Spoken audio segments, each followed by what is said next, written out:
বস্ত্র শীত বস্ত্র দেওয়া হবে আপনারা জানেন। তবে আমরা নীতিগত বলুন আদর্শগত বলুন একটা জিনিস থেকে আমরা একটু দূরে থাকতে চাই। কি ভলেন্টিয়ার ভাইরাও বাইরে দাঁড়ান তো, এই দড়ির বাইরে চলে যান ভলেন্টিয়ার ভাইরাও। একটা শীত বস্ত্রের দাম কত হবে? 250 টাকা, 400 টাকা, 450 টাকা। স্টেজে তুলে 10 জন মিলে ধরবার, ওদিকে গরিব মানুষটা নেবে, ছবি তুলে ভাইরাল হবে। ওই ফুটে রাজনীতি আইএসএফ করতে চায় না। অনেক সময় কি হয়, স্টেজে রাখতে হয়, না রাখলে বলে বস্ত্র বিতরণ করছো, বস্ত্রই নেই বলে আমাদের আবার সমালোচনা করবে, সমস্যা অনেক। দেখুন, আমরা একটু মূল্যবোধের রাজনীতি করতে চাইছি। মানুষের গরিবী অসহায়ের সুযোগ নিয়ে আমি মার্কেটিং করব, ওই রাজনীতি আমরা করতে চাইছি না। যার দরকার যদি স্টেজ থেকেও দেওয়া হয়, ক্যামেরা বন্ধ করে আমরা সেখানে গিফটগুলো দিই। আমরা প্রতীকী হিসাবে আমাদের দলের নেতৃত্বের হাতে আমরা তুলে দিই যে এটা আপনারা, এই সূচনা হলো এটা নিয়ে। সকাল থেকে এখানে প্রোগ্রাম চলছে, রক্তদান শিবিরের প্রোগ্রাম হয়েছে আনিস খানের স্মরণে। আপনারা জানেন আপনাদের ছেলে আনিসের ওপরে কিভাবে প্রাণঘাতী হামলা চালানো হয়েছিল, ওটা আপনারা ভালো করে জানেন, এবং তাকে প্রাণও মেরে ফেলা হয়েছিল। তার স্মরণে রক্তদান শিবির, প্রায় কত রক্তযোদ্ধা,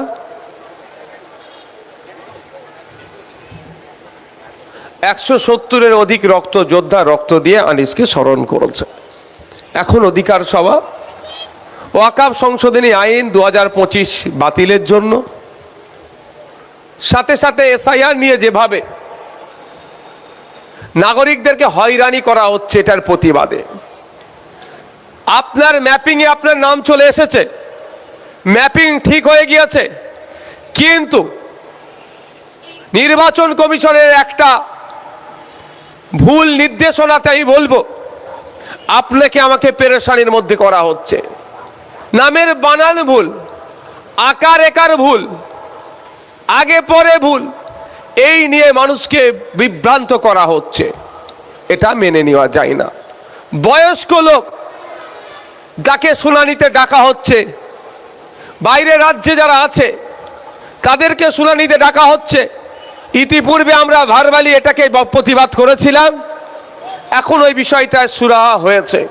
কিন্তু যাকে ইচ্ছা তাকে শুধু একার ওকার ভুলের জন্য যেভাবে হয়রানি করা হচ্ছে, এটাও বন্ধ করতে হবে, অন্যথায় এর জবাব কিন্তু আমরা নেব। আপনাদের জানিয়ে রাখি, ইতিমধ্যে আমি এসআইআর নিয়ে সুপ্রিম কোর্টে মামলা করে রেখেছি। আমার যে উকিল সাহেব আছেন তাকে এই বিষয়বস্তুটা বলেছি, তিনি আমাকে জানিয়েছেন এক্স্যাক্ট কি কি হচ্ছে, কোন কোন জায়গায় সমস্যা মনে হচ্ছে, কোন কোন জায়গায় বিভ্রান্ত করছে মনে হচ্ছে, ওইটা নোট করে পাঠাতে, প্রয়োজনে নতুনভাবে মামলা করতে পারি, অথবা যে মামলা চলছে তার সাথে এটা আমি অ্যাড করে দেব। কিন্তু আপনাদের বলবো, অহেতুক ভয় পাবেন না, আতঙ্কিত হবেন না। ভোটার লিস্টে নাম তোলা থাকা নিয়ে নাগরিকত্বের জাস্টিফাই হবে না, এটুকু মাথায় রাখবেন। আপনি নাগরিক, আপনার অধিকার আছে। হয়তো কাগজের একটু ভুলের জন্য আপনার কেউ যদি নাম কাটে, সেই নাম আপনি আবার ফিরিয়ে নিয়ে আসতে পারবেন। আতঙ্কিত হয়ে কোনো পন্থা অবলম্বন যেন করে ফেলবেন না, এটা অনুরোধ করছে। আপনাদের আমাদের বড় ভাইজান পীরজাদা আব্বাস সিদ্দিকী ভাইজান আমাদের বলেছিল, অনেক আগে আমাকে জানিয়েছে, সুপ্রিম কোর্টে উকিল রেডি করতে বলেছে। কোনো আমার একটা দলিত মা হতে পারে, আদিবাসী বাপ হতে পারে, মুসলিম ভাই হতে পারে, হিন্দু বোন হতে পারে, কোনো দেখার দরকার নাই। কোনো একজন বৈধ ভোটারের নাম যদি কাটা যায়, তার হয়ে আইনি লড়াই করার জন্য সুপ্রিম কোর্টে আমাকে যাওয়ার নির্দেশ আমাদের বড় ভাইজান দিয়েছে। সুতরাং আপনারা ভয় পাবেন না।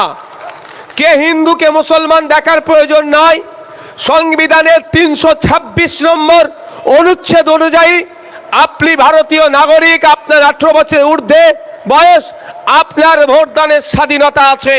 কোন রাষ্ট্র নামক ষড়যন্ত্রের শিকার হয়ে যদি আপনার এই ভোটদানের স্বাধীনতা কেড়ে নেয়, তাহলে আমরা দিল্লিগামী ফ্লাইট ধরে সুপ্রিম কোর্টে গিয়ে আপনার হয়ে লড়াই খাম চিহ্ন করবে। আপনি ঘরে বসে থাকবেন, আপনি ঘরে থাকবেন, নিশ্চিন্তে থাকবেন। আপনার নাম ফতেমা হতে পারে, আপনার নাম সরস্বতী হতে পারে, আপনার নাম সৌমেন হতে পারে, আপনার নাম শামসুদ্দিন হতে পারে। আইএসএফ এ বিভেদ দেখবে না। আপনার ভোটাধিকার যদি কেউ কেড়ে নেয়, আপনার পাশে রাজ্য দাঁড়াক না দাঁড়াক, আপনার পাশে কেউ থাকুক আর নাই থাকুক, আপনি নিশ্চিন্তে থাকবেন। আপনার পাশে খাম চিহ্ন থাকবে, আইএসএফ পার্টি থাকবে। অহেতুক হয়রানি করা হচ্ছে, এই হয়রানির আমরা তীব্র নিন্দা জানাচ্ছি। অবিলম্বে সুরাহা করা হোক, সহজভাবে এটাকে হ্যান্ডেল করুক, এ দাবিও আমরা ইসিআইয়ের কাছে করছি। বন্ধুগণ, যারা উপস্থিত হয়েছেন প্রত্যেককে আমি ধন্যবাদ জানাই। দূরে কাছে অনেকে আছেন, মায়েরা বাপেরা যারা আছেন, প্রত্যেককে আমি ধন্যবাদ জানাই। ধন্যবাদ জানাই স্টেজে রাজ্য কমিটি থেকে শুরু করে জেলার নেতৃত্ব, বিধানসভার নেতৃত্ব, অঞ্চল নেতৃত্বরা আছেন, প্রত্যেককে ধন্যবাদ জানাই।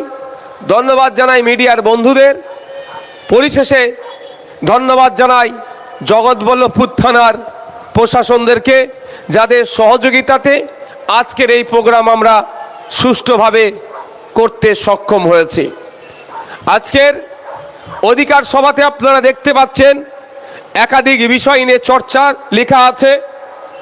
ওবিসি সংরক্ষণ পুনর্বহাল এবং ফেক এসটি এসসি সার্টিফিকেট বাতিলের দাবি। আপনারা জানেন এখানে আমার অনেক দলিত মায়েরা থাকেন, দলিত বাপেরা থাকেন, দলিত ভাইয়েরা থাকেন, মাইনরিটি সমাজের মানুষ থাকেন, আদিবাসী সমাজের মানুষ থাকেন। আপনাদেরকে একটু জানতে হবে, পশ্চিম বাংলায় যে সরকারটা চলছে এর নোংরামিটা একটু জানতে হবে। কিভাবে দলিত, আদিবাসী, মুসলমান সহ পিছড়ে বর্গের মানুষের অধিকারকে কেড়ে নিচ্ছে, আপনাদেরকে একটু জানতে হবে। একটু গুগল করলেই দেখতে পাবেন যে 100 জন সরকারি কর্মচারী যদি চাকরি পায়, 100% রোস্টার অনুযায়ী, সংরক্ষণ অনুযায়ী 22 জন আমার দলিত হিন্দু ভাই চাকরি পাবে। আমরা কি দেখছি, খাতাই কলমে 100 জন সরকারি চাকরি করলে 22 জন পিছড়ে বর্গের আমার হিন্দু ভাই চাকরি দলিত পেলেও প্রকৃত দলিত ভাই চাকরি পাচ্ছে না, প্রকৃত এসসি ভাই 22টা পাচ্ছে না। অর্থাৎ আসল দলিত ভাইরা চাকরি পাচ্ছে না, নকল মানুষ দলিত সেজে, এসসি সেজে দলিত ভাইদের কোটাতে তারা লাভ মেরে প্রকৃত দলিত ভাইকে বৈষম্যের শিকার হতে হচ্ছে।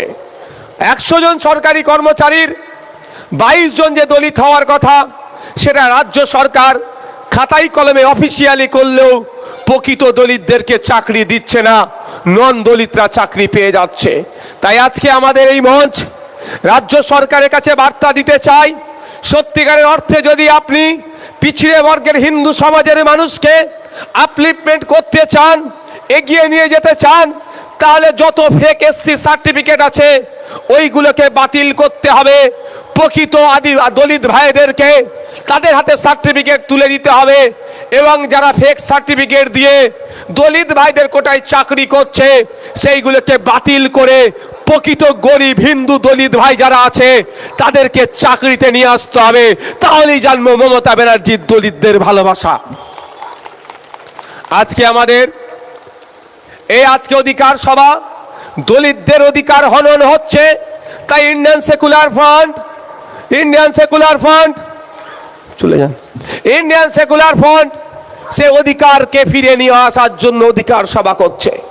পশ্চিম বাংলায় 2011 সালের সেন্সাস অনুযায়ী 52 লক্ষ আদিবাসী সমাজের মানুষ ছিলেন, জনসংখ্যার 5.8% ছিল 2011 সেন্সাস অনুযায়ী। এখন আর সেন্সাস এতদিন হয়নি, কিন্তু আমরা কি দেখছি, 6% সংরক্ষণ আছে আদিবাসীদের জন্য। কিন্তু দুর্ভাগ্য, পশ্চিম বাংলায় সরকার চলছে না, এটা একটা সার্কাস চলছে। খুব বেশি হলে পশ্চিম বাংলায় এখন আদিবাসীর সংখ্যা খুব বেশি হলে 1 কোটি হবে, কিন্তু তথ্য তুলে দেখুন 1.5 কোটি এসটি সার্টিফিকেট, আদিবাসী হওয়ার যে সার্টিফিকেট বিলি হয়ে গেছে। তার মানে অলরেডি কম করে 50 লক্ষ মানুষ যারা আদিবাসী নয় তারা আদিবাসী সেজে আদিবাসী ভাইদের যে সুযোগ সুবিধাগুলো আছে তারা লুটে খেচ্ছে। আর আমাদের রাজ্য সরকার আদিবাসী প্রেমী বলে নিজেকে জাহির করছে। প্রকৃত অর্থে আদিবাসী, আসল আদিবাসীরা চাকরি পাচ্ছে না, উচ্চ শিক্ষায় সংরক্ষণ পাচ্ছে না। ডুপ্লিকেট গুলো, নন আদিবাসীগুলো আদিবাসী সেজে আদিবাসীদের অধিকার কেড়ে নিচ্ছে। তাই আজকে আমাদের এই অধিকার সভা, এই অধিকার সমাবেশ রাজ্য সরকারের কাছে বার্তা দিতে চাই, অধিকারের কথা বলতে চাই। প্রকৃত অর্থে যারা আদিবাসী, সেই আদিবাসীগুলোকে উচ্চ শিক্ষায় চাকরির ক্ষেত্রে সংরক্ষণ দেওয়া হোক, 6% যেটা আছে সেটাই হোক। কিন্তু যারা নন আদিবাসী, আদিবাসী সার্টিফিকেট নিয়ে চাকরি করছে, সেইগুলোকে বাতিল করা হোক। এতে কারো অসুবিধা হবে নাকি এই দাবিতে? আপনারা শুনলে অবাক হবেন। কলকাতার কথা বলছি, নিটে এক্সাম পাস করেছে, নিট এক্সাম পাস করার পরে এমবিবিএস এর চান্স পায়। এমবিবিএস চান্স পায়, একটা কোর্স পাস করলে তাকে ডক্টর বলা হয়। সেই ডক্টরি চান্স পরীক্ষায় পাস করে কলকাতাতে এই ধরনের 41 জন মানুষকে খুঁজে পাওয়া গেছে, ছাত্রছাত্রীকে, হবু ডক্টরকে খুঁজে পাওয়া গিয়েছে, যারা আদিবাসী নয়, আদিবাসী সেজে আদিবাসী কোটাকে তারা লুট করছে, এই অভিযোগ আছে। এতে কি হবে? আদিবাসী সমাজের থেকে প্রকৃত আদিবাসী সমাজ থেকে 41টা ডক্টর কিন্তু তারা মিস করলো। এই 41টা ডক্টর যদি আদিবাসী সমাজে থাকতো, আদিবাসী সমাজ কিন্তু আস্তে আস্তে এগিয়ে যেত, মূল স্রোতে আসতো, মেন স্ট্রিমে আসতো, আপলিফমেন্ট হতো। কিন্তু আমরা কি দেখছি? এই সরকার আদিবাসীদেরকে ভালোবাসি বললেও আদিবাসী সমাজ থেকে ডক্টর হোক, আদিবাসী সমাজ থেকে প্রফেসর হোক, আদিবাসী সমাজ থেকে ইঞ্জিনিয়ার হোক, আদিবাসী সমাজ প্রতিষ্ঠিত হোক, আদিবাসী সমাজ এগিয়ে আসুক, এটা একবারের জন্য চাইছে না। তাই ইন্ডিয়ান সেকুলার ফ্রন্ট আদিবাসীদের জন্য আওয়াজ তুলে, দলিতদের জন্য আওয়াজ তুলে, মতুয়াদের জন্য আওয়াজ তুলে, মুসলমানদের জন্য আওয়াজ তুলে, পিছড়ে বর্গের হিন্দুদের জন্য আওয়াজ তুলে, যার উপরে অত্যাচার হচ্ছে অত্যাচারীর পাশে থেকে, যার উপরে অন্যায় হচ্ছে অন্যায়ের বিরুদ্ধে আওয়াজ তুলে। সেই জন্যই দেখবেন দিকে দিকে আইএসএফ এর উপরে, ইন্ডিয়ান সেকুলার ফ্রন্টের উপরে আক্রমণ নেমে আসছে। এত রাজনৈতিক দল আছে, তাদের বিরুদ্ধে কোন সরকার প্রশাসন সেই ধরনের পদক্ষেপ না নিলেও তৃণমূল কংগ্রেস প্রশাসনকে কাজে লাগিয়ে যতটা দমানো যায় আইএসএফ কে দমাতে চাইছে। কারণ এটাই যে আইএসএফ মূল্যবোধের রাজনীতি করে, আইএসএফ মানুষের জন্য রাজনীতি করে। কে কোন ধর্মের মানুষ, কে হিন্দু, কে মুসলমান, কে দলিত, কে আদিবাসী, কে খ্রিস্টান, কে নমশূদ্র, কার মতুয়া বাড়িতে জন্ম, কার ফুরফুরা শরীফে জন্ম, ওই দেখে রাজনীতি করে না। যার সাথে অন্যায় হচ্ছে, যে অন্যায়ের শিকার হচ্ছে, তার পাশে থাকে, যে অন্যায় করছে তার বিরুদ্ধে কথা বলে। এই যখন দিকে দিকে ছড়িয়ে যাচ্ছে, চারিদিক থেকে রাজ্যের বিভিন্ন প্রান্ত থেকে, যার ধর্ম বর্ণ নির্বিশেষে আইএসএফ এর ছায়াতলে যখন আসছে, শাসক ভয় পাচ্ছে, সেই জন্য আমাদের উপরে আক্রমণ নামিয়ে আসছে। গতকালকে আপনারা খবরে দেখেছেন, আমাদের হাড়ুয়া বিধানসভার অবজারভার অ্যাডভোকেট পিয়ারুল ইসলামকে প্রাণে মারার জন্য সর্বোচ্চ চেষ্টা করেছে। আপনারা লক্ষ্য করুন, এত রাজনৈতিক দল আছে, অত্যাচার কারোর উপরে হচ্ছে না, আইএসএফ এর উপরে হচ্ছে কেন? আইএসএফই শাসক দলের মূল যে ভণ্ডামিগুলো, মূল যে নোংরামিগুলো, মূল যে অপশাসনগুলো তুলে তুলে চুলচেরা বিশ্লেষণ করছে বলেই শাসকের রাগ হচ্ছে, আমাদের উপরে আক্রমণ নামিয়ে আনার চেষ্টা করছে।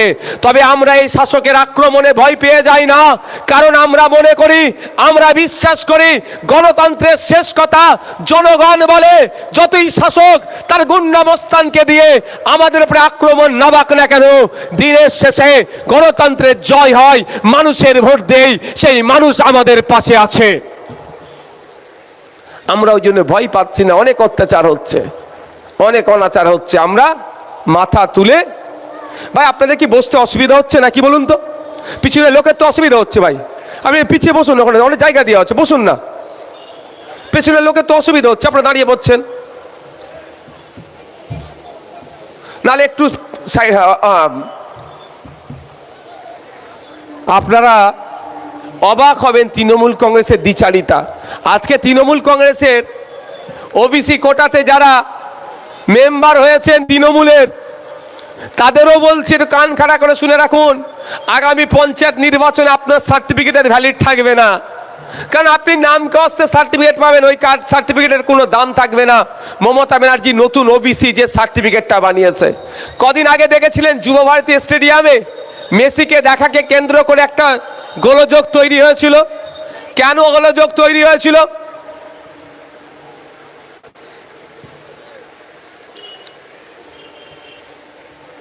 কেন গোলযোগ তৈরি হয়েছিল?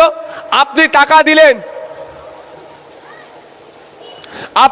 দিলেন, আপনি টিকিট কাটলেন, আপনার টিকিটটা চেক হলো, আপনি স্টেডিয়ামের মধ্যে ঢুকলেন, আপনি মেসিকে দেখতে পেলেন না, ওই জন্য গুসা হয়েছিল তো।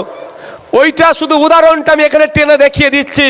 মমতা ব্যানার্জি আপনার হাতে নতুন ওবিসি সার্টিফিকেট তুলে দিল, আর মমতা ব্যানার্জি দলের লোকেরা বলল মুসলমানদের ওবিসিতে সংরক্ষণ দিয়ে দিচ্ছি, আপনি বগল বাজাচ্ছেন, এই তো মমতা ব্যানার্জি আমাকে সংরক্ষণ দিয়েছে। কিন্তু দিনের শেষে কি হবে বলে দিচ্ছি, সার্টিফিকেট থাকবে, পয়সা দিয়ে ফর্ম ফিল আপ করবেন, চাকরির পরীক্ষায় বসবেন, লিস্টে নাম আসবে, পাশের লিস্টে, তারপরে যখন ফাইনাল লিস্ট চাকরির জয়নিং লেটার আপনার বাড়ি আর আসবে না, কিন্তু আপনাকে কি বলবে সংরক্ষণ দেওয়া হচ্ছে। এই ফাঁদ মমতা ব্যানার্জি খুলেছে। যখন আমরা রাজ্যের বিভিন্ন জায়গায় এই বিষয়টা নিয়ে চর্চা করছি, বিশেষ করে মুসলমান মিডিল ক্লাস যারা আছেন, এই বিষয়টা তারা যখন ঘৃণার চোখে দেখছে, যখন রাজ্য সরকার বুঝতে পেরেছে যে মুসলিম মিডিল ক্লাস কিন্তু তৃণমূলের কাছ থেকে সরে যাচ্ছে, মুসলমান শিক্ষিত মুসলমান ছেলে মেয়েগুলো তৃণমূলের কাছ থেকে সরে যাচ্ছে, নতুন করে নাটক করার জন্য নাকি নতুন সার্ভে করার একটা নোটিফিকেশন চালু করেছে। আমি আপনাদের বলি, তখনই আপনারা প্রকৃত সংরক্ষণ পাবেন যখন ওই ওবিসিতে ভেজাল না আসবে, তখনই আদিবাসীরা প্রকৃত সংরক্ষণ পাবে। আদিবাসী সার্টিফিকেটে যখন ভেজাল না ঢুকবে, তখনই দলিত ভাইয়েরা প্রকৃত 22% সংরক্ষণ পাবে, যখন দলিত ভাইদের সার্টিফিকেটে ভেজাল না ঢুকবে। তাই যেভাবে দলিত ভাইদের সার্টিফিকেটকে ভেজাল মুক্ত করতে হবে, আদিবাসী ভাইদের সার্টিফিকেটকে ভেজাল মুক্ত করতে হবে, একইভাবে ওবিসিকেও ভেজাল মুক্ত করতে হবে। ওবিসিকে ভেজাল মুক্ত করার পদ্ধতি একটাই হচ্ছে, আপনাদের আওয়াজ তুলতে হবে। সত্যিকারের অর্থে মমতা ব্যানার্জি যদি সংখ্যালঘু মুসলমানদেরকে সংরক্ষণ দিয়ে মূল স্রোতে আনতে চায়, উচ্চ শিক্ষায় এবং চাকরির ক্ষেত্রে যদি সংরক্ষণ প্রকৃত অর্থে দিতে চায়, তাহলে রঙ্গনাথ মিশ্রর কমিশনকে ফলো করতে হবে। রঙ্গনাথ মিশ্রর কমিশন মুসলমান সমাজের, সংখ্যালঘু মুসলমান সমাজকে আর্থসামাজিকভাবে আপলিফমেন্ট করার জন্য, এগিয়ে নিয়ে যাওয়ার জন্য, ডেভেলপ করার জন্য, মূল স্রোতে নিয়ে আসার জন্য 10% সংরক্ষণের কথা বলেছে উচ্চ শিক্ষায় আর চাকরির ক্ষেত্রে। দেখবেন মমতা ব্যানার্জি তার দল অনেক কথা বললেও রঙ্গনাথ মিশ্র কমিশনের সুপারিশের কথা বলবে না। তাই আমাদের দাবি তুলতে হবে, প্রকৃত অর্থে মমতা ব্যানার্জি যদি মুসলমান ছেলে মেয়েদের কথা ভাবে, মুসলমানের উচ্চ শিক্ষার কথা বলে, মুসলমানদের চাকরির কথা বলে, অন্য কোনো গল্প শুনিয়ে লাভ হবে না। রঙ্গনাথ মিশ্র কমিশনের সুপারিশ অনুযায়ী সংখ্যালঘু মুসলমানদের উচ্চ শিক্ষায় চাকরির ক্ষেত্রে 10% সংরক্ষণ যেটা আছে তার ব্যবস্থা মমতা ব্যানার্জি করুক। এই আওয়াজ আপনাকে তুলতে হবে, অন্যথায় কিচ্ছু লাভ হবে না। সার্টিফিকেট থাকবে, দলিতের সার্টিফিকেট আছে, আদিবাসী সার্টিফিকেট আছে, ও সার্টিফিকেট ঘরেই রয়ে গেছে। চাকরি যে দলিত আদিবাসী নয় সে নিয়ে পালিয়েছে। আপনি ওবিসি, মাইনরিটি ওবিসি, সার্টিফিকেট আপনার ঘরে থেকে যাবে, চাকরি অন্যজন নিয়ে পালাবে। এটা চান না? প্রকৃত যিনি দলিত, প্রকৃত যিনি আদিবাসী, প্রকৃত যিনি পিছিয়ে বর্গের অনগ্রসর শ্রেণীর সংখ্যালঘু মুসলমান চাকরি পাক, আপনারা কোনটা চান? নিশ্চিতভাবে প্রকৃত দলিত, প্রকৃত আদিবাসী, প্রকৃত যিনি অনগ্রসর শ্রেণীর মুসলমান সে চাকরি পাক, এটা চান তো? সংরক্ষণ কেন দেওয়া হয়? অনগ্রসর থেকে অগ্রসর আনার জন্য। আর আমরা কি দেখছি, যারা অলরেডি অগ্রসর তাকে আরো বেশি বেশি করে দিচ্ছে, মানে তুমি আরো এগিয়ে যাও, যারা পিছিয়ে আছে আরো পিছিয়ে যাও। আমরা একবারের জন্য বলছি না যত মুসলমান জনগোষ্ঠী আছে ধরে সবাইকে চাকরি দিয়ে দাও, একবারও বলেছি আমরা কি বলেছি? সায়েন্টিফিক ওয়েতে সার্ভে হোক, কমিশনের সুপারিশকে মান্যতা দিয়ে নিয়ম মেনে সার্ভে হোক, যারা যে যে জনগোষ্ঠী ওতে ইনক্লুড হওয়ার দরকার তাদেরকেই করা হোক। আমি বলছি না নওশাদ সিদ্দিকী খানদানকে ওর মধ্যে ঢুকিয়ে দিক, আমি বলছি না অন্য খানদানকে ঢুকিয়ে দিক। আমাদের বক্তব্য হচ্ছে বিজ্ঞানসম্মতভাবে সার্ভে করা হোক, সার্ভের রেজাল্ট আছে, রেজাল্টের ভিত্তিতে 10% সংরক্ষণ দেওয়া হোক। এই দাবিটা যদি আপনারা না তুলেন, আমরা যদি একসাথে না তুলি, তাহলে কি হবে? সার্টিফিকেট শুধু নামকে অস্তে থাকবে, আর কিচ্ছু উচ্চশিক্ষার ক্ষেত্রে চাকরির ক্ষেত্রে নীল করে দেবে। বন্ধুগণ, তাই আমাদের একটু ভাবতে হবে। বক্তব্য আমি দীর্ঘায়িত করব না।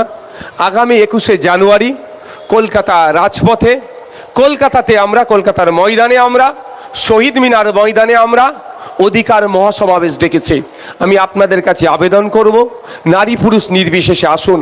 ওখানে তামান্না তিলোত্তমাকে যেভাবে খুন করেছে, হাঁসখালির আমার দলিত বোনটাকে যেভাবে ধর্ষণ করে খুন করেছে, এবং রাজ্যের বিভিন্ন প্রান্তে মহিলাদের উপরে যে অত্যাচার চলছে, সেই অত্যাচার বন্ধের জন্য আমি আপনাদের বলবো, আসুন আমরা এক জায়গায় সমবেত হই।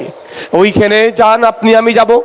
এই ফেক ST/SC সার্টিফিকেট এবং OBC সার্টিফিকেট নিয়ে যেভাবে রাজ্য সরকার দ্বিচারিতা করছে, এই দ্বিচারিতা বন্ধের জন্য আমরা সমবেত কণ্ঠে, লাখো কণ্ঠে শহীদ মিনারের ময়দান থেকে রাজ্য সরকারকে আমরা বার্তা দেব। ওইখানে আসুন আপনায় আমি। ওয়াকফ সম্পত্তি যেভাবে লুটে নেওয়ার চেষ্টা করছে কেন্দ্রের বিজেপি সরকার, আর তাকে পশ্চিমবাংলা সরকার যেভাবে সহযোগিতা করছে, এটা বন্ধের জন্য আপনারা কলকাতার রাজপথে আসুন। আপনারা কলকাতার রাজপথে আসুন। হসপিটালে গেলে ঔষধ নাই, হসপিটালে গেলে ডক্টর নয়, আপনাদেরকে ছুটে যেতে হচ্ছে হাওড়া হসপিটালে, ওখান থেকে রেফার করে দিচ্ছে, পিজিতে চলে যেতে হচ্ছে।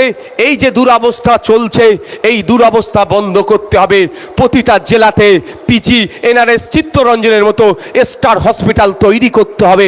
তার দাবি নিয়ে আগামী 21শে জানুয়ারি বেলা 11টায় কলকাতার শহীদ মিনার ময়দানে আপনারা আসুন। আসবেন তো নাকি ভাই? আপনারা আসবেন তো নাকি? আসবেন তো নাকি? দূরে যারা আছেন আপনারা বলেন, আপনারা হেভি ট্রিটমেন্ট নিতে কোথায় যেতে হচ্ছে? হয় গাঁটের টাকা দিয়ে খরচ করতে হচ্ছে, আর না হলে পিজি হসপিটালে চলে যেতে হচ্ছে। আপনাদের বলছি, যদি আপনারা আমাদেরকে সুযোগ দেন, যদি আপনারা আমাদেরকে সুযোগ দেন, আবার রিপিট করছি, যদি আপনারা আমাদেরকে সুযোগ দেন, তাহলে আমরা কি করব? 5 বছর একটা সরকারের সময় থাকে, 5টা জেলাতে পিজি, NRS, চিত্তরঞ্জনের মতো স্টার হসপিটাল তৈরি করে আমরা দেখিয়ে দেব। তা কিভাবে সম্ভব সেটাও বলে দিচ্ছে। স্বাস্থ্যসাথী কার্ডে 2024-25 অর্থবর্ষে 11,000 কোটি টাকা নাকি খরচ হয়েছে। এবার আপনারাই বলুন, 11,000 কোটি টাকা খরচ হয়েছে না এ ঘাট ও ঘাট করতে করতে আসল ঘাটে গিয়ে পৌঁছেছে? আপনারাই বলুন। কাটমানি গেছে তো? ওই 11,000 কোটি টাকা দিয়ে 11টা জেলাতে 11টা পিজি হসপিটাল তৈরি করা যেত ভাই। 1,000 কোটি টাকা দিয়ে একটা পিজি হসপিটাল তৈরি করা যেত। এক পিজি হসপিটালে দেখি সারা পশ্চিমবাংলার লোক যদি যায়, একটা জেলায় যদি এরকম একটা পিজি হসপিটাল তৈরি করা হয়, তাহলে জেলার লোকেরা একটু অন্তত স্বাস্থ্য পরিষেবা ঠিক পাবে তো? সম্ভব ভাই। দেখুন, এই 11,000 কোটি টাকা চলে গেল, ওর আউটকাম কি আছে? এখন কিছু আছে? আর উপকার 1 টাকার পাবো থেকে আমরা। কিন্তু 1,000 কোটি টাকা দিয়ে যদি একটা পিজি তৈরি করি, যুগ যুগ ধরে ওই পিজি থেকে আমরা পরিষেবা পাবো। তাহলে 11টা পিজি তৈরি হতো পশ্চিমবাংলায়, সেটা কেন করলো না?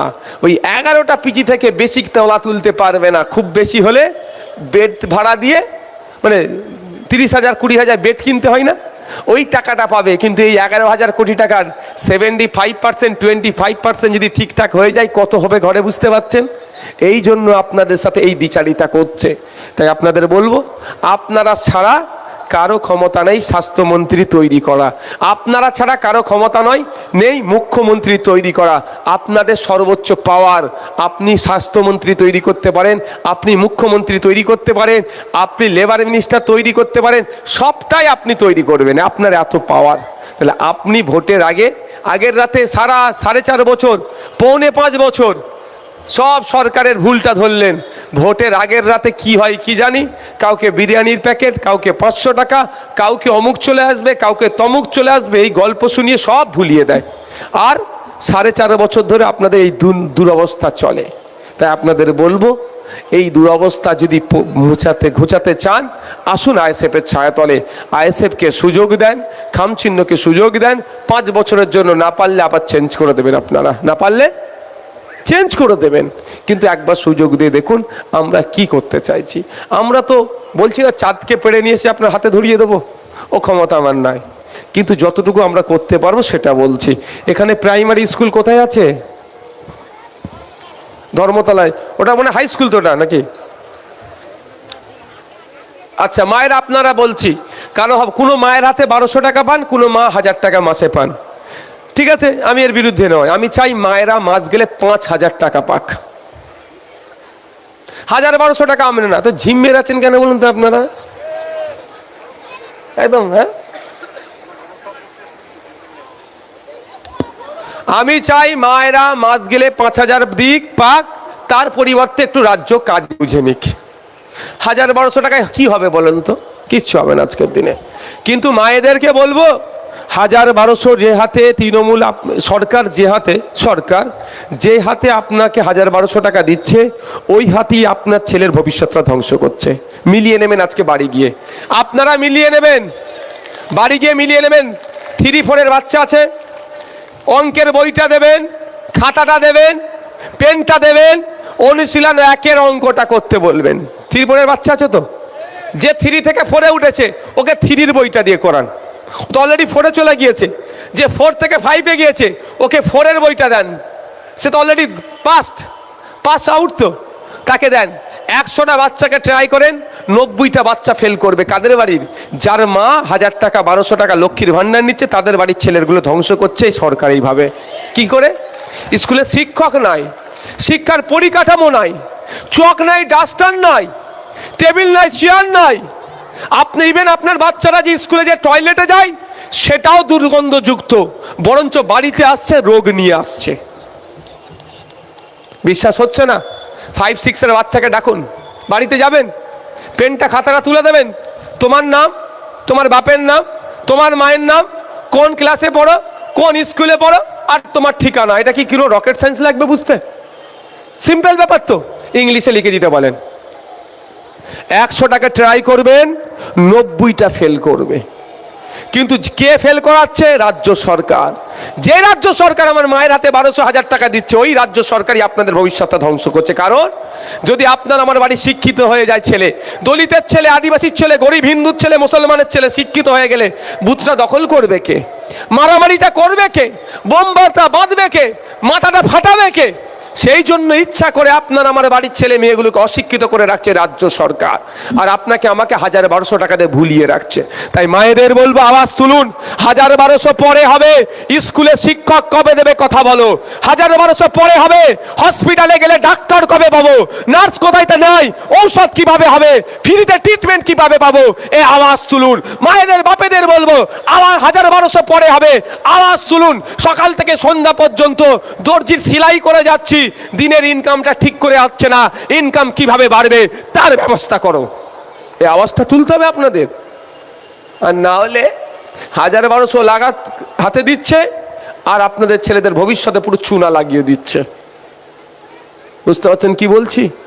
আমার কথাই আপনারা রাগ হিসাবে নেবেন না, ঘরে গিয়ে ট্রাই করে দেখে নেবেন যে নওশাদ ভাই যেটা বলছে ভুল বলছে কি ঠিক বলছে, চেক করে দেখে নেবেন। আমি যদি ভুল বলি আমাকে বলবেন, ভাইজান আপনি মিথ্যে কথা বললেন, আমি শুধরে নেব। তারপরও আবার যদি বলি তাহলে বলেন, ভাইজান মিথ্যে কথা বলছে, আমার পাশে আপনাদের থাকতে হবে না। আমি মিথ্যার আশ্রয় নিয়ে রাজনীতি করার পক্ষে নয়। সুযোগ দিলে কাজ করবো বেশি করে, না সুযোগ দিলে বলে যাব, কিন্তু মিথ্যা আমি বলবো না। মিথ্যা বলে কি হবে, অযথা মিথ্যা বলে। তাই বন্ধুগণ, আপনাকে আমাকে একটু ভাবতে হবে, কার হাতে সরকার চালানোর দায়িত্ব দিয়েছেন। যার হাতে দিয়েছেন সে কি আপনার পাশে আছে? আপনারা হাওড়া জেলার এই এলাকার মানুষ বেশি কাপড় গার্মেন্ট শিল্পের সাথে যুক্ত, আপনারা বলুন, আর কৃষি কাজের সাথে যুক্ত, তাই তো? কৃষি কাজটা এখানটায় আছে। গার্মেন্ট শিল্পের কথাই বলি, আপনারা আজ থেকে 10 বছর আগে যদি ফিরে যান, যতটা মেহনত করতেন, যে টাকা ইনকাম করতেন, এখন কি ওই মেহনতে ওই সমপরিমাণ টাকা ইনকাম বেড়েছে না কমেছে বলেন? এটা জোরে বলেন। কমে গেছে। তাহলে আপনি এগিয়ে যাচ্ছেন না পিছিয়ে যাচ্ছেন? পিছিয়ে যাচ্ছেন। আপনাকে এগিয়ে নিয়ে যাওয়ার জন্য একটা সিস্টেম আছে, সিস্টেমটার নাম হচ্ছে সরকার। সেই সরকারের একটা ডিপার্টমেন্ট আলাদা করে দিয়েছে, নাম হচ্ছে লেবার ডিপার্টমেন্ট। তার কাজ হচ্ছে পশ্চিমবাংলার যত লেবার আছে, যত শ্রমিক আছে, তাদের কাজের মূল্যায়ন ঠিক করা, মূল্যায়ন করা, মজুরি ঠিক করা। আপনারা সারাদিন মেহনত করছেন, কিন্তু আপনাদের কাজের মূল্যায়ন ঠিক হয়নি, মজুরিও যেন ঠিক পাচ্ছেন না, ওই জন্য বেশি কাজ করতে হচ্ছে, ইনকাম কমে যাচ্ছে। এইটাই ঠিক যাতে হয়, আমি আমার যতটা কাজ করেছি অতটাই যাতে সলিড ইনকাম হয়, তার জন্যই আপনারা ভোট প্রতি বছরে দেন। ভোট দিয়ে একটা সরকার তৈরি করেন, ওই সরকারের একটা মন্ত্রী আছে যার নাম লেবার মিনিস্টার, শ্রমমন্ত্রী। ওই শ্রমমন্ত্রীকেও আপনারা মাস গেলে 1.5 লক্ষ টাকা করে মাইনে দেন। একটা গাড়ি দিয়েছেন, তার গাড়ি পেট্রোল ডিজেল দেন, তাকে সিকিউরিটি আপনারাই সব দিয়েছেন। কিন্তু দেখুন সে এসি গাড়িতে আর লাল লাইট লাগিয়ে কুই কুই মানে সাইরেন বাজিয়ে বাজিয়ে সে ঘুরে বেড়াচ্ছে। কিন্তু হাওড়া জেলার গার্মেন্ট শিল্পের সাথে যারা যুক্ত, তাদের মাসিক গড়াই কমে গিয়েছে, বাড়ানো তো দূরের কথা, সে কোনো কর্ণপাত করছে না। মানে হাওড়া জেলার মানুষ ভুল জায়গায় ভোটটা দিয়েছে বলেই তারা তাদের যে জনপ্রতিনিধি তার নিয়ে আওয়াজ তুলছে না। দোষ তো আপনাদের, আপনাদের দোষ নয়। আপনি ভোট দিয়ে পাঠিয়েছেন সীতানাথ বাবুকে, তাই তো? সরকারকে ভোটটা দিয়েছেন, সরকার তৈরি করেছেন। সীতানাথ বাবু কি বিধানসভার মধ্যে গিয়ে একবারের জন্য বলেছে সন্তোষপুরের কাপড় শিল্পের সাথে যারা যুক্ত, গার্মেন্ট শিল্পের সাথে যারা যুক্ত, তারা এখন মেহনত বেশি করছে, ইনকাম কম হচ্ছে, ওদের ইনকাম বাড়ানোর জন্য সরকারকে পলিসি নিয়ে আসতে হবে? বলেছে কি? ভুল জায়গায় ভোট দিয়েছেন, প্রতিদান আপনাকে দিচ্ছে। আপনি সঠিক জায়গায় ভোট দেন। আপনার যা আজকে সেই জায়গায় না যে আমাদের সাবির দাকে দিতেন। আমি যেমন বিধানসভায় ভাঙড়ের হয়ে যে বলছি, এখন সারা রাজ্যের কথা বলছি, তাহলে সাবির দা আমার সাথে গলা মিলাতো। বুঝতে হবে আপনার হাতে সর্বোচ্চ পাওয়ার, আপনি আপনার মন্ত্রীকে ঠিক করতে পারেন। বুঝতে পারছেন? যে মন্ত্রী 5 বছর ধরে আপনার সুখে দুঃখে আপনার পাশে থাকবে, আজকে কোথায় মন্ত্রী? এই যে পরিযায়ী শ্রমিকগুলোকে, এতে আজকের এই পরিযায়ী শ্রমিকগুলোকে পিটিয়ে খুন করে দিচ্ছে, এটা আটকাবে কে? সরকার। সরকার কি একটা সিস্টেম নাম সরকার। সরকার আবার কাজ ভাগ করে নিয়েছে, agriculture department, transport department, labour department, সব আলাদা আলাদা ভাগ আছে, হেলথ ডিপার্টমেন্ট, সব আলাদা আলাদা ভাগ আছে। তাহলে এই যে পরিযায়ী শ্রমিকদের বিষয়টা কে দেখে? শ্রমমন্ত্রী। শ্রমমন্ত্রী কি নাকে তেল দিয়ে ঘুমাচ্ছে নাকি কানে তেল দিয়ে ঘুমাচ্ছে? এইভাবে অত্যাচার হচ্ছে, কোনো পদক্ষেপ নিয়েছে তারা? ভুল লোককে শ্রমমন্ত্রী করে বসিয়ে দিয়েছেন বলে এই দুরবস্থা। সঠিক লোককে যদি শ্রমমন্ত্রী করতেন এতটুকু কথা বলতো, মুখ্যমন্ত্রীকে শুধু তথ্যটা দিত যে উড়িষ্যায় বাঙালি শ্রমিকদের উপর অত্যাচার হচ্ছে, তো অত্যাচার বন্ধ হয়ে যাবে। কি রাজস্থানে অত্যাচার হচ্ছে, তো অত্যাচার বন্ধ হয়ে যাবে। কি করে, কি করবে? উড়িষ্যার কথা যদি উদাহরণ দিই, উড়িষ্যায় বাঙালি 20,000 কাজ করে, মাথায় রাখবেন এটা, 20,000 বাঙালি কাজ করে উড়িষ্যাতে। আর উড়িষ্যা থেকে এখানে 3 লক্ষ উড়িয়া কাজ করে। মমতা ব্যানার্জি শুধু একবার উড়িষ্যা সরকারকে কি বলবে? 20,000 বাঙালিকে তোমার নিতে অসুবিধে হচ্ছে, তো তাদেরকে নিরাপত্তা দিতে পারছেন না, তো আমি 20,000কে ফেরত নিয়ে চলে আসছি, আপনি আপনার 3 লক্ষকে নিয়ে চলে যান। রাতারাতি অত্যাচার বন্ধ হয়ে যাবে। যদিও আমি ভাই ইনক্লুসিভে বিশ্বাসী, এই নিয়ে চলে যাক, ফেরত নিয়ে চলে আসি, এতে আমি বিশ্বাসী নয়। রাইট টু ফ্রিডম, এই right two freedom of movement, right two movement, right two movement, আমার চলাচলের স্বাধীনতা। ভারতবর্ষের যে কোনো প্রান্তে ভারতীয় নাগরিক গিয়ে ব্যবসা করতে পারে, শুধু সংরক্ষিত এলাকা ছাড়া। তাহলে বলুন আপনি, তো অন্যায় হচ্ছে, সংবিধান বিরোধী কাজ করছে তো। শুধু আমার রাজ্যের মুখ্যমন্ত্রী জোর গলায় যদি একবার বলে যে রাজস্থানে বাঙালিদের উপর অত্যাচার হচ্ছে, কলকাতা বড় বাজারেও অনেক রাজস্থানের ব্যবসায়ীরা থাকে। আমি কিন্তু আবারও বলছি, আমি ইনক্লুসিভে বিশ্বাসী। ওই রাজস্থান থেকে নিয়ে চলে আসো, এখান থেকে ওদের পাঠিয়ে দাও, এতে আমি বিশ্বাসী নয়। কিন্তু সোজা আগুলে ঘি না উঠলে আগুল একটু বেঁকাতে হয়। যে আমার অত্যাচার কমছে না, অত্যাচার কমার জন্য শুধু একবার বলা, মুখ থেকে বার করুক। কিন্তু বলছে না কেন? মার খাচ্ছে কে? রবি দাস, মার খাচ্ছে জুয়েল রানা, মার খাচ্ছে অমুক মুর্মু, অর্থাৎ দলিত, আদিবাসী, গরিব, হিন্দু মার খাচ্ছে। ও মার খাক, ওই জন্য কর্ণপাত করেনি। আর আপনারা ভোট দিয়ে ওনাদেরকে মুখ্যমন্ত্রীর চেয়ারে বসিয়ে রেখেছেন। আপনাদেরকে একটু ভাবতে হবে যে আপনারা দায়িত্ব কার হাতে তুলে দিয়েছেন। তাই বন্ধুগণ, সামনে 26 ইলেকশন আসছে, আপনাদেরকে একটু মাথা ঠান্ডা করে ভোটটা দিতে হবে। এই ভোট কেটে নাকি গল্প শোনাই বিজেপি চলে আসবে। আমি আপনাদেরকে একটা চ্যালেঞ্জ দিয়ে যাচ্ছি, আমি যাবার পরে এখানকার সীতানাথ বাবু যদি প্রেস করে মিডিয়াকে বলে তারও উত্তর আমি দিয়ে যাচ্ছি।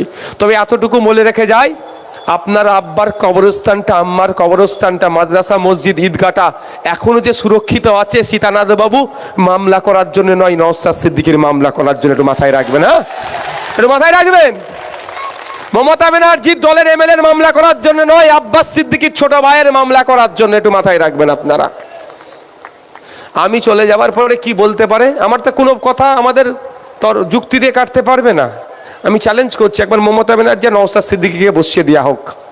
আমি প্রমাণ করে দেবো 14 বছরের রাজ্য পিছিয়ে গেছে, আর উনি যদি আমার এই কথাটাকে ভুল প্রমাণ করতে পারে, আমি তৃণমূলের ঝান্ডা ধরে নেব। কি বলছি বুঝতে পারছেন না? আর আমি যদি উনাকে প্রমাণ করে দিই আপনি ভুল বলছেন, যদি না আমি উনাকে ভুল প্রমাণ করে দেবো, তাহলে কি হবে বলেন? হ্যাঁ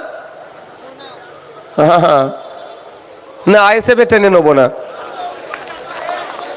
আইএসএফে নেবো না ভাই। 14 বছর রাজ্যকে শেষ করেছে, এবার আমাকে তো শেষ করবে তো। তাহলে আমি বলবো, দিদি আমার অনেক হয়েছে, বাংলার মানুষকে এবার একটু পরিত্রাণ নিন, আপনি অবসর গ্রহণ করুন।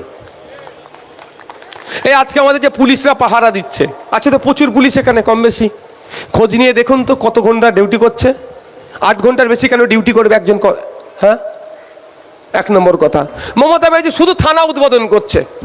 আমি বলেছি তো ভাঙড়ে পাড়াতে পাড়াতে থানা করে দাও, আমার কোনো যায় আসে না। আমি সমাজ বিরোধী নাকি? আমার থানা থাকলে অসুবিধে কোথায়? কিন্তু থানা করছে, অফিসার দিতে হবে তো। একটা অফিসারকে 2টো থানা চালাতে দিচ্ছে, কিভাবে চলবে? অফিসারটাও তো মানুষ, তারাও তো আমাদের পরিবারের গুরুত্বপূর্ণ সদস্য। খোঁজ নিয়ে দেখুন, 8 ঘন্টা 8 ঘন্টা ডিউটি ছেড়ে 10 ঘন্টা, 12 ঘন্টা, 16 ঘন্টা ডিউটি করছে। আর কেন্দ্রীয় সমহারে ডিএ পাচ্ছে না। সরকার চলছে না, টোটাল সার্কাস চলছে। তাই ওই জন্য চাইছি একবার বসুক। দলিতদের সাথে কি হয়েছে, আদিবাসীর সাথে কি হয়েছে, মুসলমানদের সাথে কি হচ্ছে, বাংলার মানুষের সাথে কি হচ্ছে, আমি প্রমাণ করে দেবো। দলিত আদিবাসীদের খুব ভালোবাসে মমতা ব্যানার্জি, কিন্তু দলিত আদিবাসী ছেলে মেয়েরা যেই হোস্টেলে থেকে পড়বে, গত 3 বছরে নতুন একটা হোস্টেল তৈরি করেনি মমতা ব্যানার্জি দলিত আদিবাসী ছেলে মেয়েদের জন্য। জানেন আপনারা? এরা কি উচ্চ শিক্ষায় শিক্ষিত হবে না বাড়ির ছেলেগুলো? আমার আপনার বাড়ির ছেলে তো নাকি এরা? আপনি যেমন মুসলমানের ছেলেটার হোস্টেলের জন্য দাবি করছেন, আপনি দলিত আদিবাসী ছেলেটার জন্য হোস্টেলের জন্য দাবি করুন তো নাকি? এই ভাই আওয়াজ দেন না, আমরা আলাদা নাকি? ধর্মীয় ধর্মের, কে হিন্দু, কে মুসলমান, খ্রিস্টান, কে আদিবাসী, আলাদা আলাদা ব্যাপার। অনেকে ধর্ম মানে না, নিজেকে নাস্তিক বলেছে, ভারতবর্ষ সেই রাইট দিয়েছে, আর্টিকেল 25। কে কোন ধর্ম পালন করবে, কি ধর্ম প্র্যাকটিস করবে, মন্দিরে যাবে কি মসজিদে যাবে, গুরুদ্বারে যাবে, গির্জায় যাবে, আপনি আমি কেউ ডিসাইড করতে পারি না, তার চয়েসের মধ্যে পড়ে। কিন্তু আপনার আমার বাড়ির ছেলে দলিত আদিবাসী, তাদের উচ্চ শিক্ষায় শিক্ষিত হওয়ার রাস্তাটাই বন্ধ করে দিচ্ছে মমতা ব্যানার্জি আস্তে আস্তে। অনেক হোস্টেল আছে মাইনরিটি ছেলে মেয়েদের জন্য তৈরি হচ্ছে, এখন হোস্টেল চালু করেনি, তৈরি করে ফেলে রেখে দিয়েছে। জানছো, ছেলে মেয়েরা স্কুলে গেলে, স্কুলে গেলে পড়াশোনা করবে, প্রতিষ্ঠিত হবে, মারামারি হানাহানিতে জড়াবে না।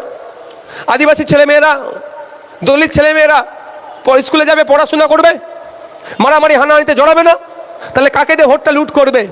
নেতার ছেলে বাইরে পড়িয়ে নিয়ে আসছে, নেতার ছেলেকে বাইরে থেকে পড়িয়ে নিয়ে আসছে, এনে এসে নেতা তৈরি করছে। আর আপনার আমার ঘরের ছেলেগুলোকে অশিক্ষিত করে রেখে ও লাঠিয়াল বাহিনী বানানোর চেষ্টা করছে। তাই আমাদের আওয়াজ তুলতে হবে একসাথে। কে হিন্দু, কে দলিত, কে আদিবাসী, কে মুসলমান দেখার প্রয়োজন নাই।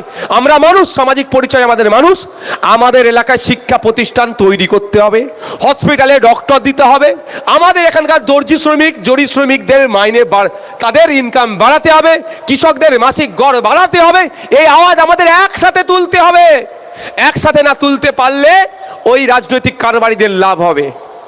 এবার আপনারা ডিসাইড করুন কি করবেন। শেষ একটা কথা বলে আমি শেষ করে দেবো।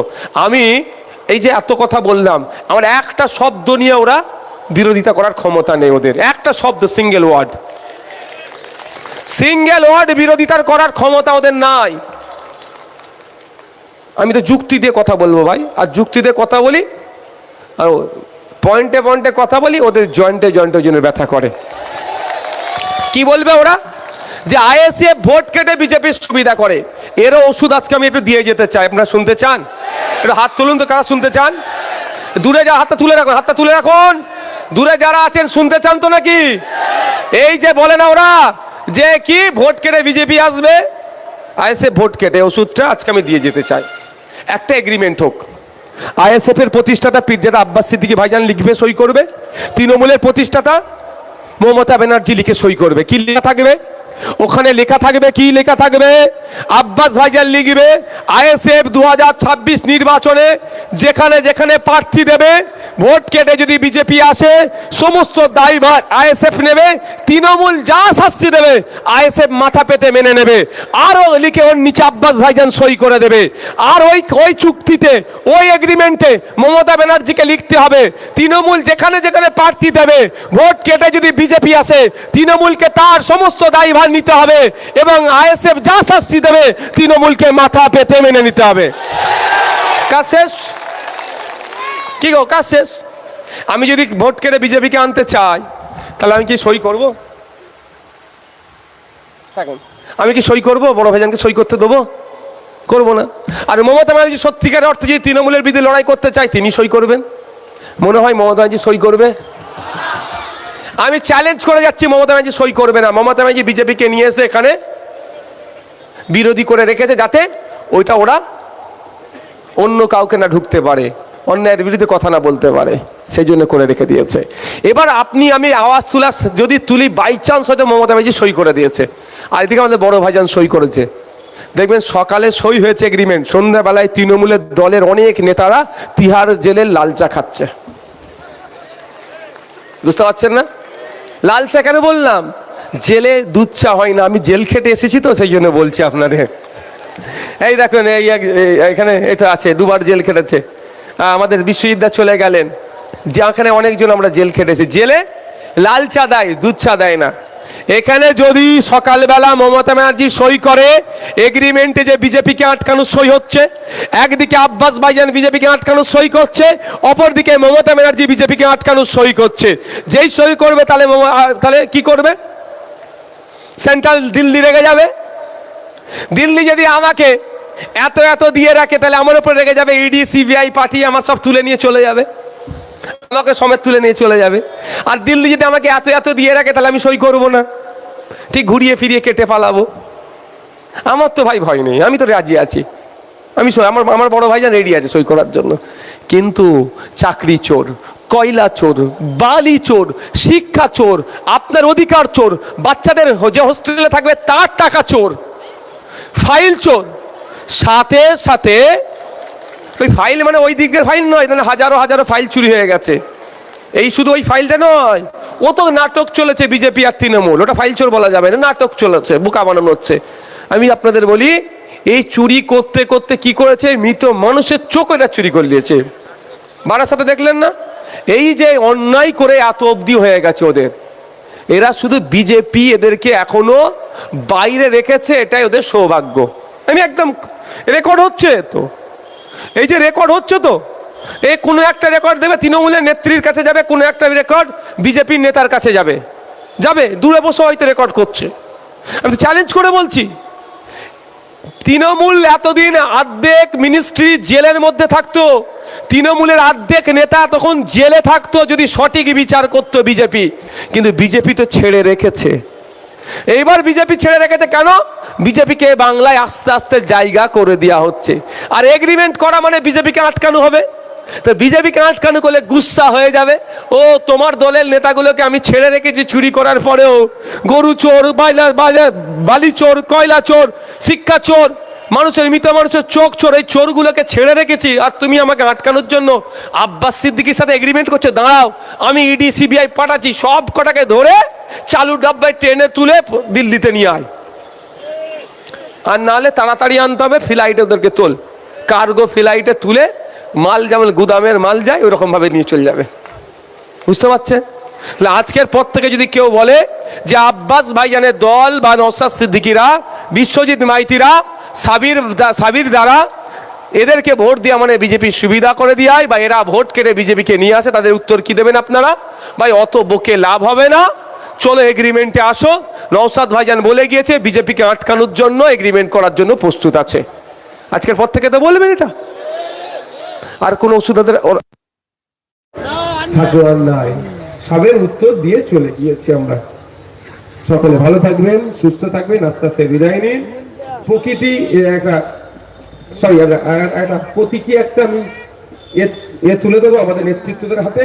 তবে 21শে জানুয়ারি বেলা 11টার মধ্যে আমরা কোথায় আসছি? শহীদ মিনার ময়দান। কারো প্ররোচনায় পা দেওয়ার দরকার নাই, আমরা আমাদের অধিকারের জন্য যাচ্ছি। শীতের বেলা সকাল সকাল আমরা ছেড়ে দেবো, আপনারা সকাল সকাল চলে আসবেন। সকলে ভালো থাকবেন, সুস্থ থাকবেন, ঐক্যের সাথে থাকবেন, ধর্মীয় ভেদাভেদে মানে ফাঁদে পা দেবেন না। ধর্মের কারবারিরা আপনাদেরকে ধর্মীয় ভেদাভেদে লাগিয়ে দিয়ে আপনার ক্ষতি করার চেষ্টা করবে। আপনি হিন্দু, আপনি মুসলমান, আমার দেখার দরকার নেই। দিনের শেষে তো আমরা মানুষ, আমরা একসাথে ছোট থেকে বড় হলাম, এক জায়গায় খেলাধুলা করলাম, এক চায়ের দোকানে বসে আড্ডা মারলাম। আজকে মমতা ব্যানার্জি আর শুভেন্দু অধিকারী তার রাজনৈতিক ফায়দার জন্য আপনাকে মুসলমান, ওকে হিন্দু হিসাবে ভাগ করে দিচ্ছে। ওটা আমরা হতে দেবো না। রাজনৈতিক কারবারিদের হটাও, আমরা একসাথে প্রতিবেশী। কারণ এই এলাকায় এই জায়গাটার নাম কি? এই আনন্দনগরে কেউ একজন বিপদে পড়লে, সরস্বতী মা বিপদে পড়লে আগে ফতেমা মা ঝাঁপিয়ে পড়বে। এখানে রবি কাকা বিপদে পড়লে এখানে আপনার আব্দুল জব্বার চাচা ঝাঁপিয়ে পড়বে বিপদ থেকে উদ্ধার করতে। না মমতা ব্যানার্জি আসবে, না শুভেন্দু অধিকারী আসবে। বেকারা টিভির সামনে বসে বড় বড় গল্প শোনাবে। এখানকার ব্যাপার আমরা আমাদের এলাকা বুঝে নেব, এটা মাথায় রাখবেন। ভালো লাগলে যাকে ইচ্ছা ভোট দেবেন। আপনার ভালো লাগে যে BJP, Trinamool, Congress, CPM, ISF, যাকে ইচ্ছা ভোট দেবেন, ওতে আমার কোনো নেই। কিন্তু দিনের শেষে জানবেন, মাথায় রাখবেন, আপনাকে আপনার প্রতিবেশীর পাশেই থাকতে হবে। আপনার পাশে এসে আপনাকে এখান থেকে তুলে নিয়ে মমতা ব্যানার্জি তার কালীঘাটের পাশে জায়গা দেবে না, শুভেন্দু অধিকারী তার শান্তিকুঞ্জের পাশেও আপনার জায়গা দেবে না। এটুকু মাথায় রাখবেন। ওরা হিংসা ছড়াবে, ওই ফাঁদে আমরা পা দেব না। ধন্যবাদ।